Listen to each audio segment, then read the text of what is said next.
Before we get into the video, I just want to say whoever has any story or any horror story that happened to them, you guys can go to my Instagram or my Facebook that will be link in bio. Let's get into the video.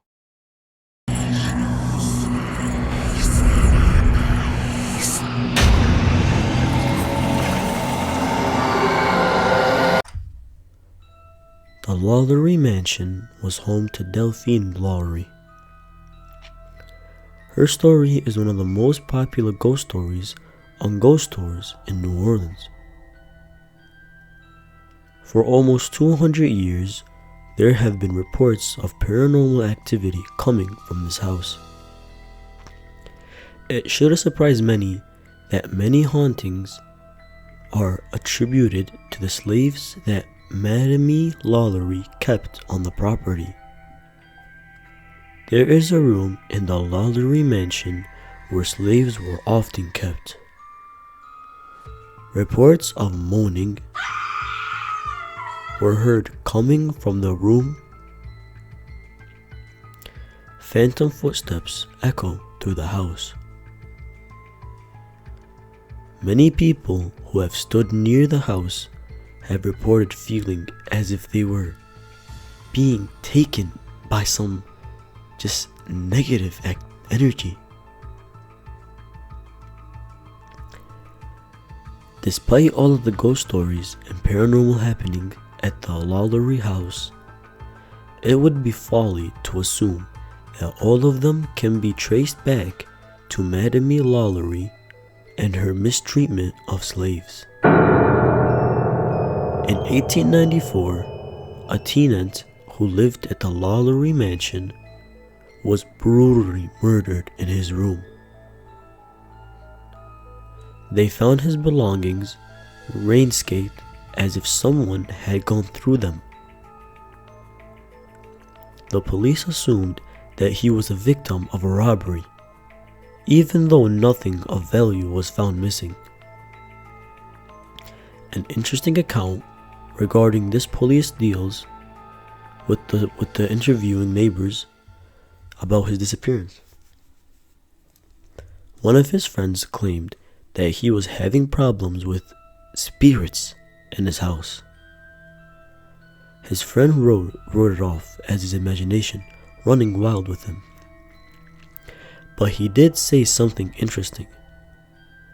He claimed that his friend told him that there was a demon in the house who wasn't going to rest until he had met his end, which the man did in the house.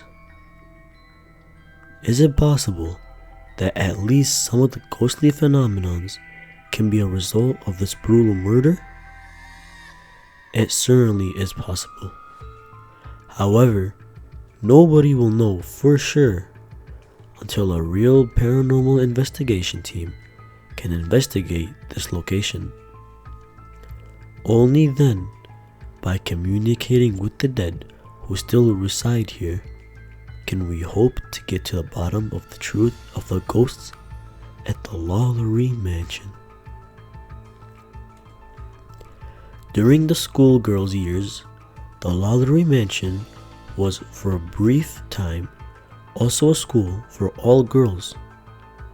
During the mid to the late 19th century, at first, it had been one of the few mixed schools in the city of New Orleans.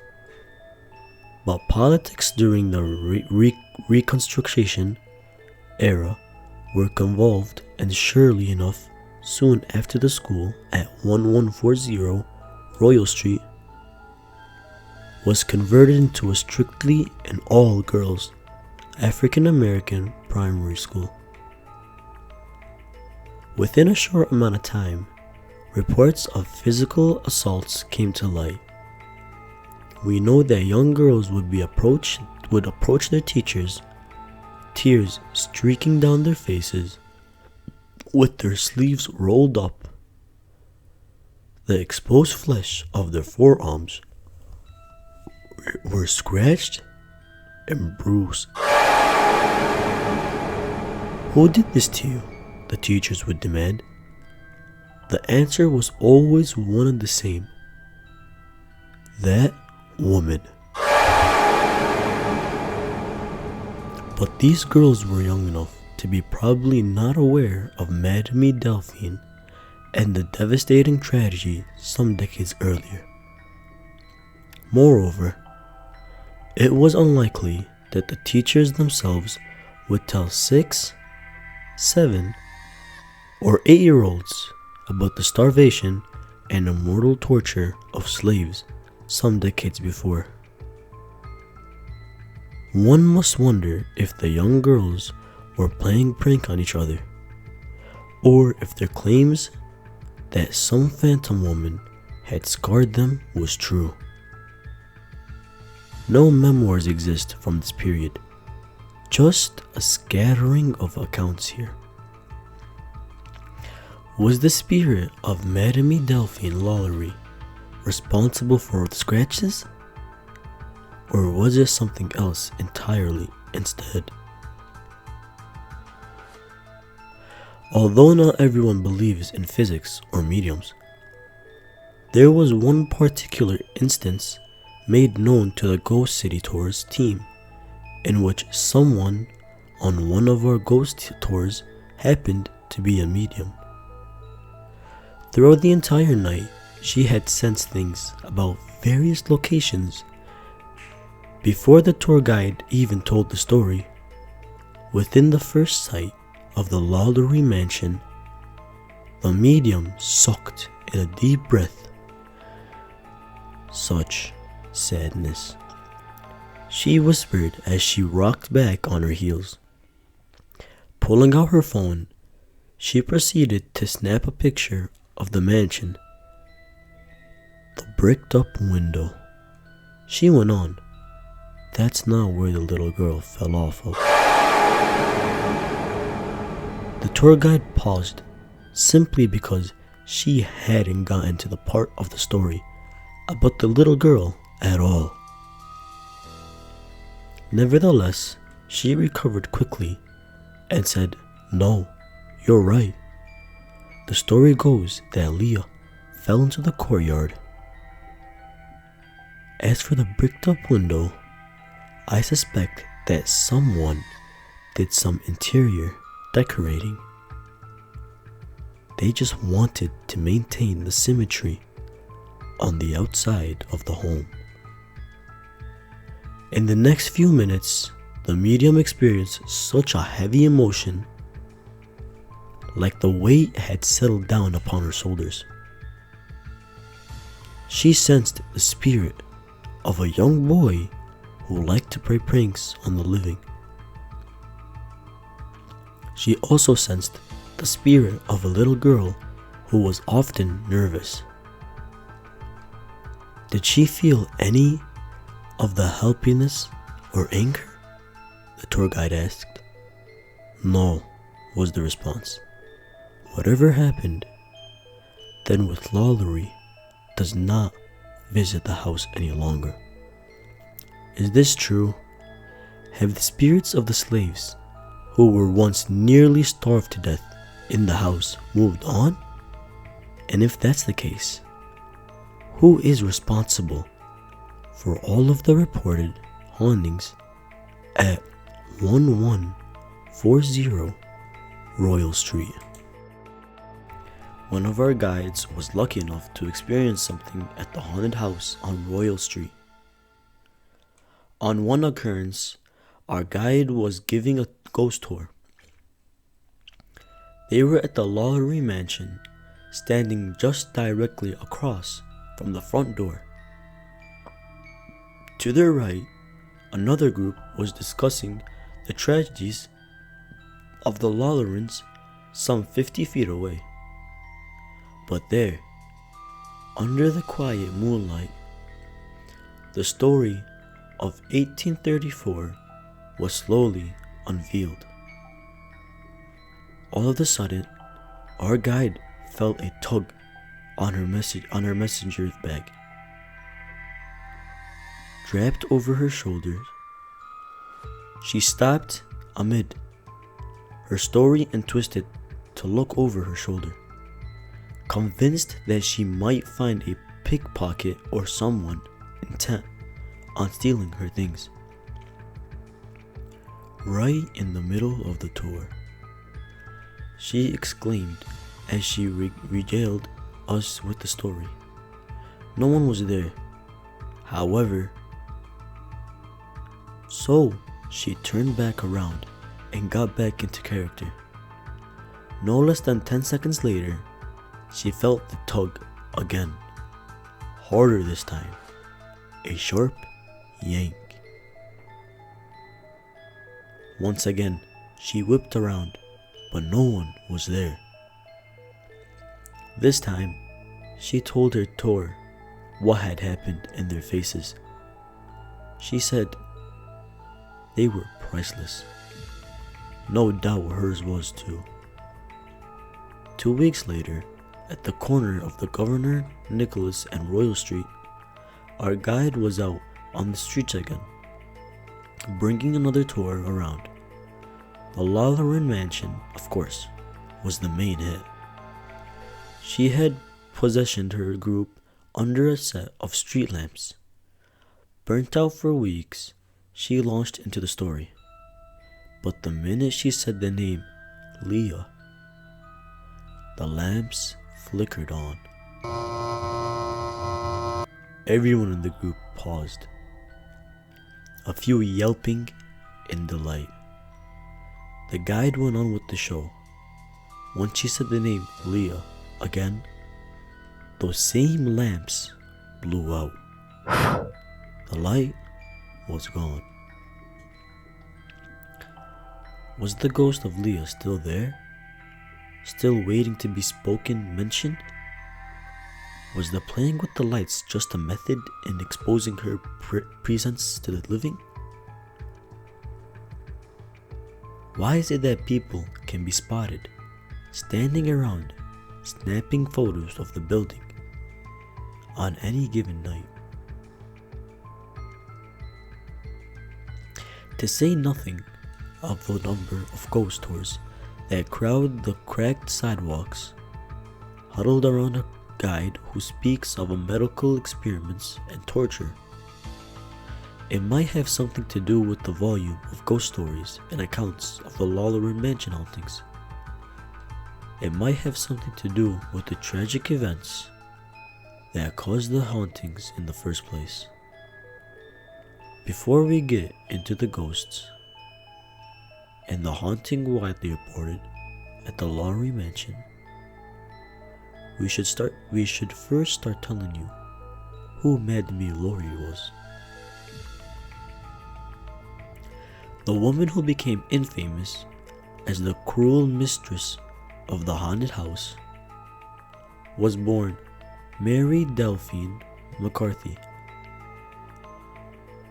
She was born on March 19, 1787, to Louis Chevalier Bartholomew de McCarthy and Mary Janie Lalaurie.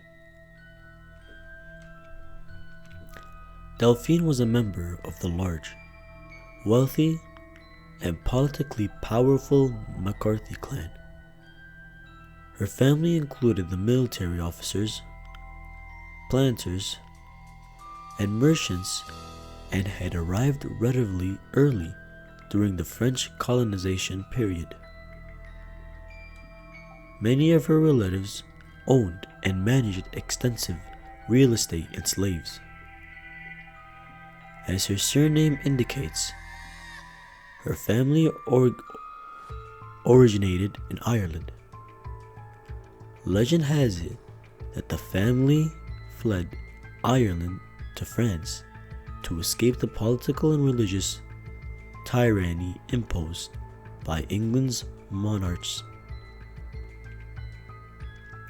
The first child of Louis and Mary was also named Louis Bartholomew.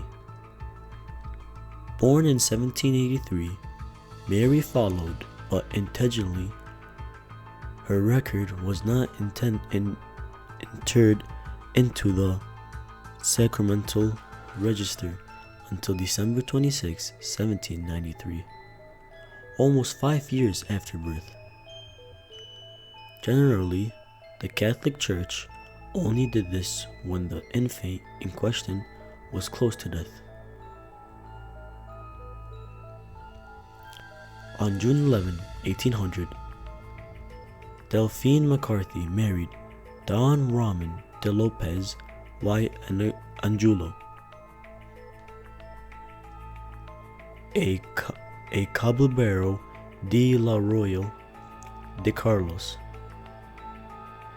at the St. Louis Cathedral. Some 4 years later, she and Don traveled to Spain. The accounts differ on what occurred on the journey, but we do know is that Don died in Havana en route to Madrid. Delphine was not with him when he passed. During the voyage, Delphine gave birth to a daughter named Mary Borgi Delphine Lopez y Anulo de la Candelaria, nicknamed Borriquita. Their stay in Spain was short-lived following her husband's mysterious death, and both mother and young daughter soon returned to New Orleans. Delphine's second marriage was to Jean Belencourt, a man who carried many titles including banker, merchant, lawyer, and legislator. They wed in June of 1808. After their union, Jean bought the property with a house at 409 Royal Street. During her marriage to Belencourt, Delphine gave birth to 4 more children: Mary Louise Pauline, Louise Mary Laurie, Mary Louise Janie, and Janie Pierre Pauline Belencourt. Unfortunately, tragedy struck again, and Belencourt died in 1816. But it was Delphine's third and final marriage in 1825, which caused the most controversy. Leonard Louis Nicolas lalaurie was a transplant from France. He was a physician, though today he might have been considered more of a chiropractor. Their meeting was not pure luck. One of Delphine's daughters from her second marriage had some deformities along her spine and was subsequently ill. Hired to cure the girl, Louis lalaurie used all sorts of medical equipment that looked quite torturous. Delphine's daughter did not get better, but Delphine was enamored with the physician, even though she was nearly 20 years old. Letters show that lalaurie departed New Orleans for France, and that it was his brother who pursued his return. After all, Louis had impregnated Delphine. Nothing else could be done but marry her. In 1831, Delphine purchased a property at 1140 Royal Street, where she would live with her lalaurie and 2 of her children. But the marriage was not a happy one. Neighbors overheard the couple arguing profusely, and it was almost unsurprising to them when Louis lalaurie packed his bags and moved on sometime in the early months of 1834. Losing her husband reportedly drove Delphine mad. Rumors spread that she was harming her slaves, and an accident in 1833 when a young slave within the household, Leah, fell to her death in the courtyard turned all eyes on Mary Delphine McCarthy Lalaurie. The council held an investigation, and all of her slaves were set free. One by one, Delphine purchased them all back. The events within 1140 Royal Street quieted until the fateful night in 1834.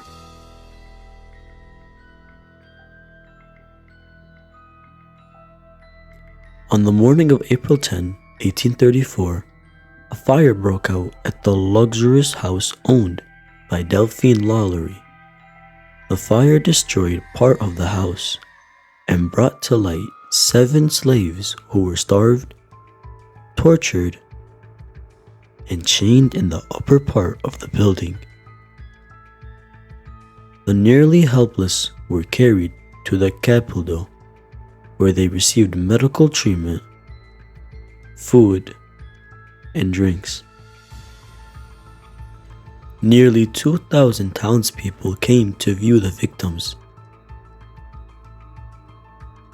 Appalled by the wretched sight before them, the people began gathering at the Lalaurie mansion in the expectation that the sheriff would arrest Delphine.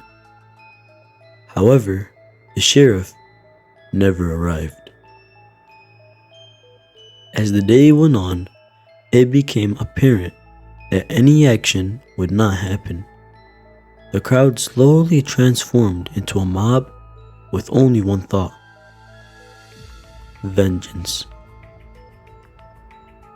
When Madney Lalaurie managed to escape the fray, the enraged crowd attacked the now empty residence. They stripped the interior of its valuables and continued their assault by trying to dismantle the whole house by damaging the walls and by damaging the roof. By the next morning, they had nearly demolished the entire house. Details of the fire and the aftermath, as reported by eyewitnesses, emerged in the local newspaper during the following week. The account was soon picked up by national publications. Madame Lalaurie was revealed as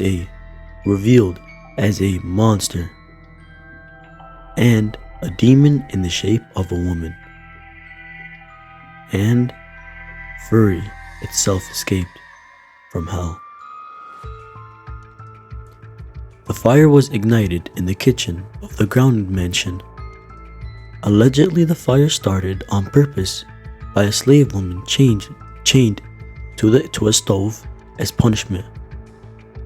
The fire seemed to be an attempt at trying to call attention to poor conditions, but she and her fellow slaves endured. Many of the stories told about the Lalaurie mansion involve slaves being found under extreme conditions after the fire was extinguished. One version begins with the conditions that the slaves found when authorities arrived. The story says that one of the slaves had their bones broken numerous times and set in unnatural positions, so that when she moved, her limbs remained crooked and bent. Her gait of a crab's. Another slave was said to have had a hole drilled into his head, with a wooden spoon sticking out. An obvious attempt to stir the brains of this poor soul. Allegedly, a different person had their skin peeled back to expose the tissue and muscle to the naked eye.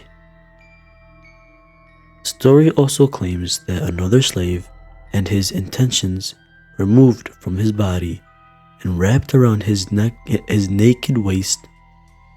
Others, covered with honey and black ants, they all lived in torture.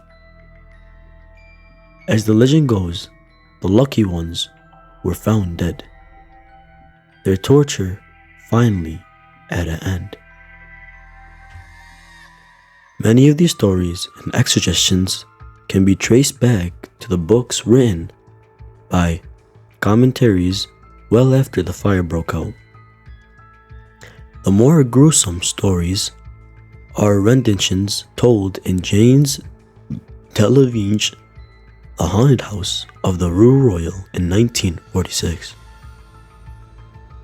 Delavingne claimed to have come upon her information from old newspaper accounts, interviews, neighborhood hearsay.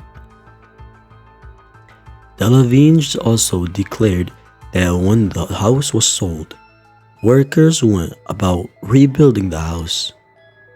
They uncovered numerous human skeletons beneath the house, in all sorts of positions, helter-skelter, barely covered with soil, shreds of fabric still adhering to their bones. Some of the skulls had holes in them. The authorities concluded that the bodies were those of former lalaurie slaves, their bodies buried to hide the fact that they were killed inside of the lalaurie mansion.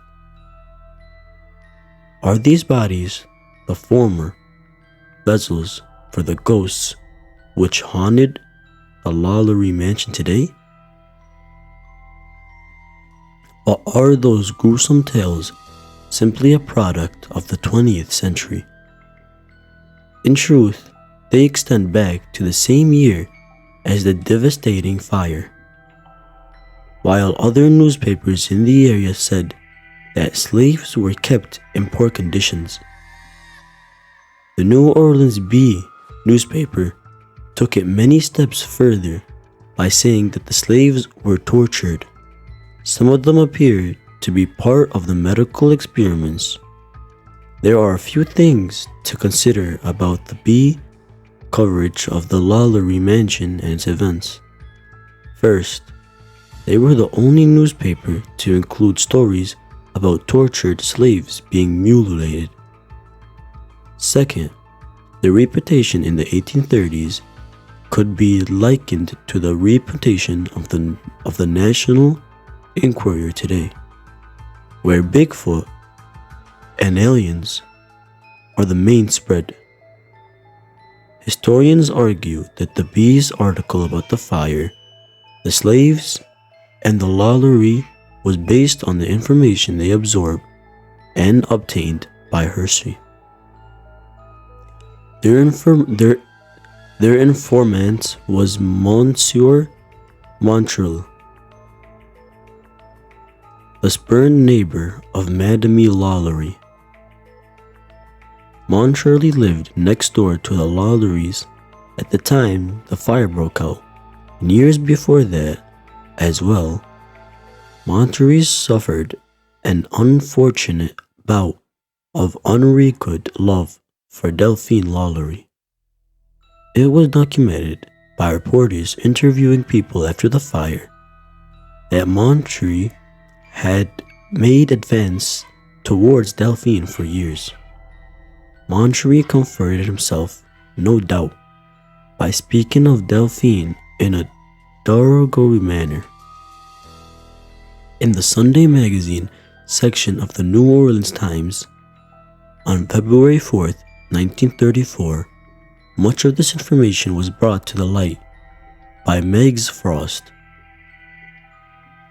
Megs Frost wrote that the whole story, the slaves being experimented on, and the mutilation was the result of a Seymour campaign by Monsieur Montreal.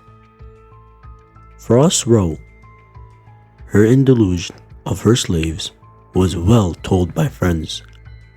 She would hand half-empty wine glasses at dinner to the slaves who waited behind her chair. insisting that they drink it. Her coachman was fed to slickness. Frost also provided information on the slave, Leah, who was supposedly chased by Delphine through the house with a whip. He stated, based on his information and sources, that the little negress who leaped from the roof, fleeing Delphine's whip, was actually sliding down a curving banister playing and well-being. Our ghost tour guides are always asked, whatever happened to the Madame lalaurie? After she left New Orleans, we know she went back to France. Her ship docked and mobiled before continuing the journey to Paris. Her death is shrouded in mystery just as her life was. One popular account details her death while hunting boar. This is very unlikely. Other stories report her returning to New Orleans later in life, under an assumed name. While historians widely discount this story, there is a reason to believe she could have.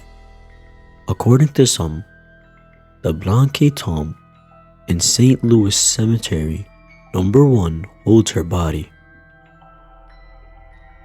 Most likely she died in France. There are records kept in France that showed she died December 7, 1849. More scientifically, letters exchanged with her children explained how Delphine desperately wanted to return to New Orleans, but that her children forbid it. Do you not remember what happened there? Her son asked in one massive. Her children save, the one she had with Louis Lalaurie, all lived the rest of their days with their mother in Paris, in the same house. Whatever the truth, in the late 1930s, Eugene Bakes, who served as sexton to St. Louis Cemetery No. 1 until 1924, discovered an old, cracked copper plate in Alley 4 of the cemetery. The inscription on the plate read,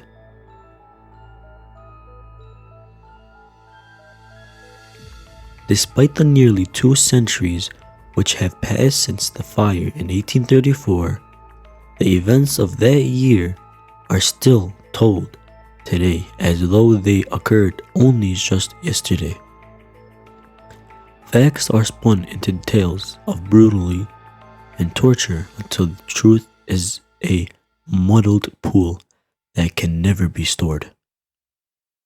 The more research one does, the more confusing the whole story becomes.